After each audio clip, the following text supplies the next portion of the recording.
Assalamualaikum warahmatullahi wabarakatuh. Waalaikumsalam warahmatullahi wabarakatuh. Oke kawan-kawan, kembali lagi bersama saya Wahyu Rahman Maulana. Dalam hal ini kita bertemu kembali sedikit berdiskusi tentang kemahasiswaan nih. Nah, jadi dalam hal perkuliahan itu tentunya kita harus punya semangat nih dalam menuntut ilmu tentunya kan, seperti itu. Kita juga dikuliahkan itu tujuannya ya semata-mata ya mencari ilmu dan mencapai masa depan kita. Oke, dalam hal ini pembahasan hari ini atau maupun diskusi ilmiah lah kalau kita bilang hari ini akan ditemani oleh Ustadz. Ya, assalamualaikum Aulia. warahmatullahi wabarakatuh. Salam. Ya, jadi sedikit saya jelaskan, sedikit saya diskusikan bersama Tunggu Aulia tentang mahasiswa. Yang memang Tunggu Aulia ini merupakan dosen dari sebuah universitas terbesar di Kota Langsa. Alhamdulillah. Nah, seperti itu mungkin kepada Tunggu Aulia, sehat kan? Ya, alhamdulillah sehat. Ya. Oke, tidak perlu banyak ini kawan-kawan, kita langsung bertanya kepada Tunggu Aulia tentang mahasiswa nih, semangat mahasiswa dalam menuntut ilmu lah utama kan. Kebetulan sebelah saya ada juga dosen yang merupakan dosen kampus lah terbesar di Kota Langsa. Oke, kepada Tunggu Aulia sedikit lah agaknya berikan motivasi maupun diskusi kita hari ini tentang semangat mahasiswa dalam menuntut ilmu. Tapi sebelum kita mulai ya Dinda Wahyu ya. Ini adik saya yang energik, yang penuh dengan talenta yang luar biasa ya. Bisa kori ya kan, bisa ceramah. Gawat nih, job orang diambil semua nih. Nggak ada yang lain dapatnya.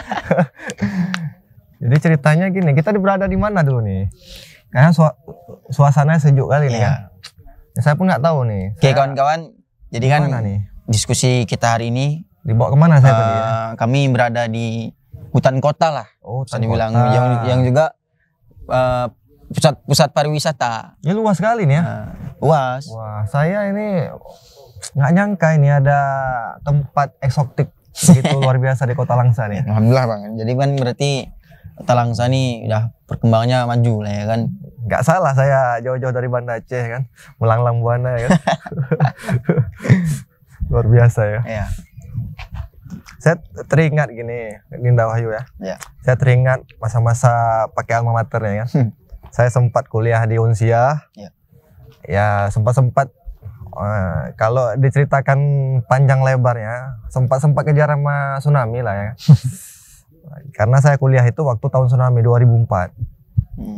Terus saya juga pernah kuliah di Universitas Samudra di Kota Langsa, dan juga saya pernah kuliah juga di Stein Zawiyah Cerkal Langsa yang sekarang namanya YN. YN Langsa ya. Nah, cuman saya kurang setuju ini. Kurang setujunya bukan masalah perubahan status, tapi masalahnya Stein itu ada namanya Zawiyah Cerkala. Itu kan nama ulama itu. Tapi sekarang begitu jadi YN, nama ulamanya hilang. Zawiyahnya itu ya. Menjadi YN Langsa ini, aduh ini apa tuh disayangkan. Kami sebagai alumni kan sangat menyayangkan hilangnya nama ini. Mungkin ke depan adik-adik bisa memperjuangkan kembali untuk mengembalikan nama ulama kita lagi nih. Nah, baik, ini kan ceritanya ini. Nah, saya teringat kembali waktu mahasiswa dulu, bersusah payah sambil kerja, sambil banting tulang, peras keringat ya kan, lebay kita. Jadi saya sambil kerja di suatu instansi sambil kuliah. Nah, betapa ribetnya. Kuliah sambil kerja lah ya. Sambil kerja, enggak ya.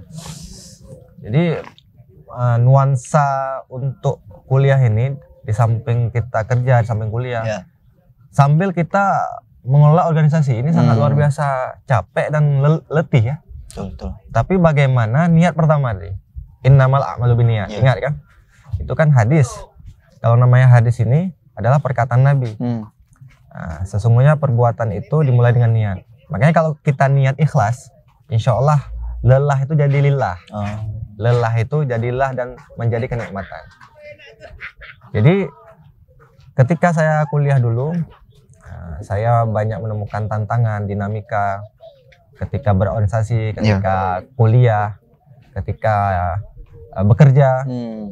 Saya bekerja di suatu instansi di bawah pemerintah Kota Langsa, di mana saya bekerja di bagian pembuatan KTP. Oh, Nah, bayangkan saya harus kerja pagi sampai sore. Nah, di sela-sela kerja itu saya meluangkan waktu untuk kuliah, dan malamnya kami harus kejar mengejar untuk cetak KTP. Nah, ini luar biasa perjuangannya. Nah, jadi abang waktu kuliah itu jarak dari rumah maupun ke kampus, atau kan ini abang asal dari Banda Aceh ini kan. Nah jadi awal abang kuliah kan di mana? Di Unsia. Ya. Nah dari jarak kampus ke rumah abang itu kira-kira berapa jauh? Apa berapa kilo lah, berapa meter?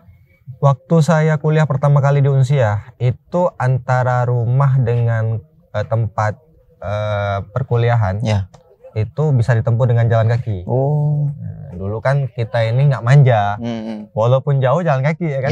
Kalau sekarang dekat aja pun naik Honda ya kan. Karena zaman dulu kan istilahnya sejauh apapun itu kan itu kita tempuh, mau naik sepeda pun jalan ditempuh habis kan. Karena dulu yang punya kendaraan Honda itu sedikit.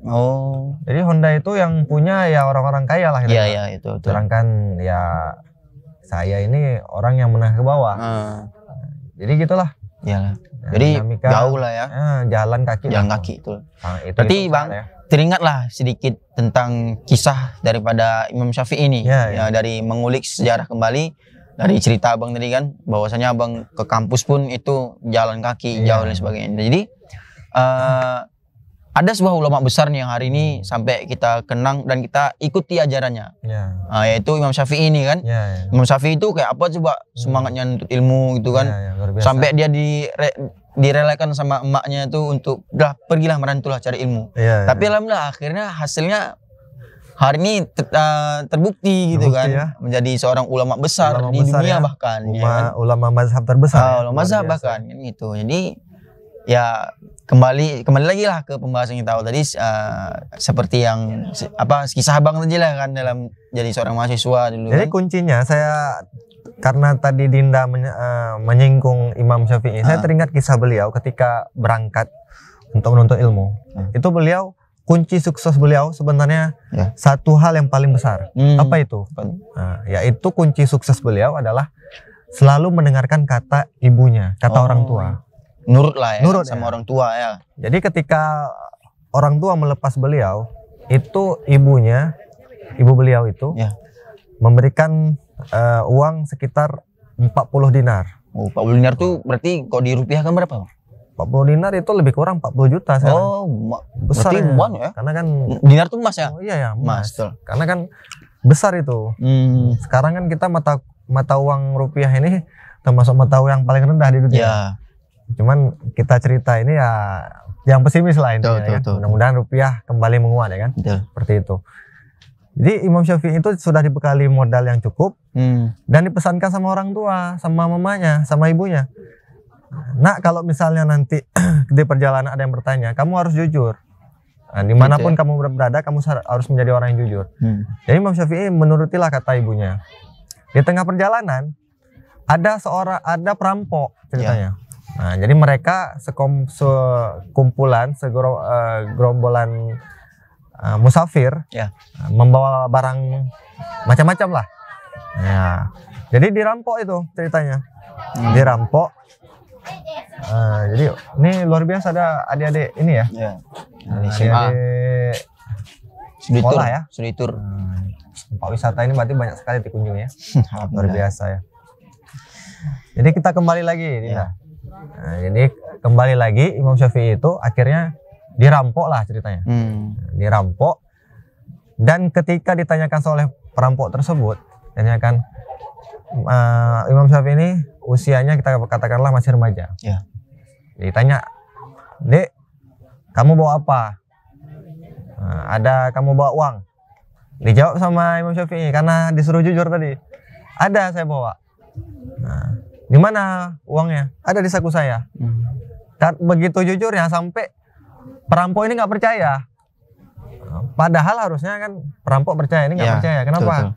Karena nggak menyangka anak kecil akan bawa uang sebanyak itu. Segitu banyaknya. Kalau yang lain malah ketika ditanya, jawabnya apa? "Saya nggak bawa apa-apa." Nah, ini terbalik sama Imam Syafi'i. Ditanya, "Saya malah bawa duit."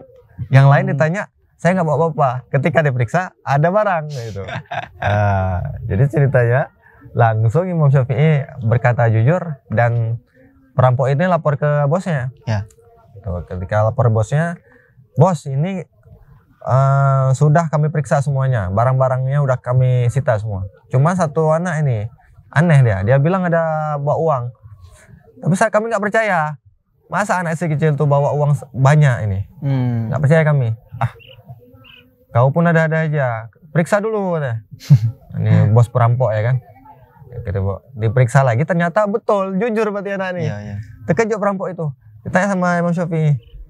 Nak, kamu kok jujur kali jadi orang? Kamu kan bisa bilang aja nggak ada. Jadi kami pun nggak periksa. Kamu malah bilang ada. Terakhir gara-gara kamu bilang ada, kami periksa juga akhirnya. Disuruh komandan ya kan. Betul. Nah, rupanya kamu jujur. Kok bisa kamu jujur? Padahal ini kan gara-gara kamu jujur, uang kamu kami ambil nih. Ya. Ini pesan inilah, Bang. Abang nggak tahu Bang. Kita tuh harus jujur sama orang tua Bang. Separah-parah kita, sebanding apapun, jujurlah sama orang tua. Jadi begitu dengar ini, bos bandit sama anak buahnya ini 2 orang terhenyuh dan akhirnya mereka bertaubat. Iya. Karena mereka selama ini nggak pernah jujur sama ibunya, apalagi sama masyarakat. Iya. Wah, namanya aja preman ya kan. Siapa yang berani? Nah, itulah Dinda. Oke. Berapa nih? Udah berapa durasi kita? Mungkin ini kita ini dulu sudahi dulu. Ya. Mungkin kita nanti di waktu lain. Mungkin ini udah cukup lah nih untuk bahan ini kita diskusi lah ya masih kan. ingin nikmati indahan alam ini ya. Iya. Luar biasa. Nanti, wisatanya. oke boleh. Jadi kan kawan-kawan boleh juga panteng terus lah di channel ini kan untuk ya lihat-lihat lah ya kan hasil diskusi kami ini kan. Ya walaupun nggak seberapa ya kan, nggak seperti channel-channel besar ataupun diskusi-diskusi ilmiah yang pro lah ya kan. Nah, jadi ala kadarnya pun ya dah menjadikan syukur kami lah kayak gitu. Oke lah. Mungkin nanti pada pertemuan selanjutnya kita bahas kembali ya. Bahas kembali tentang semangat mahasiswa dalam menuntut ilmu ini kan. Karena kita lihat lagi sejarah yang dijalani oleh imam mazhab tersebut, yaitu Imam Syafi'i kan, yang memang memiliki banyak kisah hingga hari ini sukses menjadi seorang ulama terbesar, salah satunya di dunia bahkan kan, yaitu menjadi imam mazhab bahkan. Salah satu inspirasi kita. Inspirasi bagi kita yang biasa, mahasiswa Islam lah ya kan, seperti itu.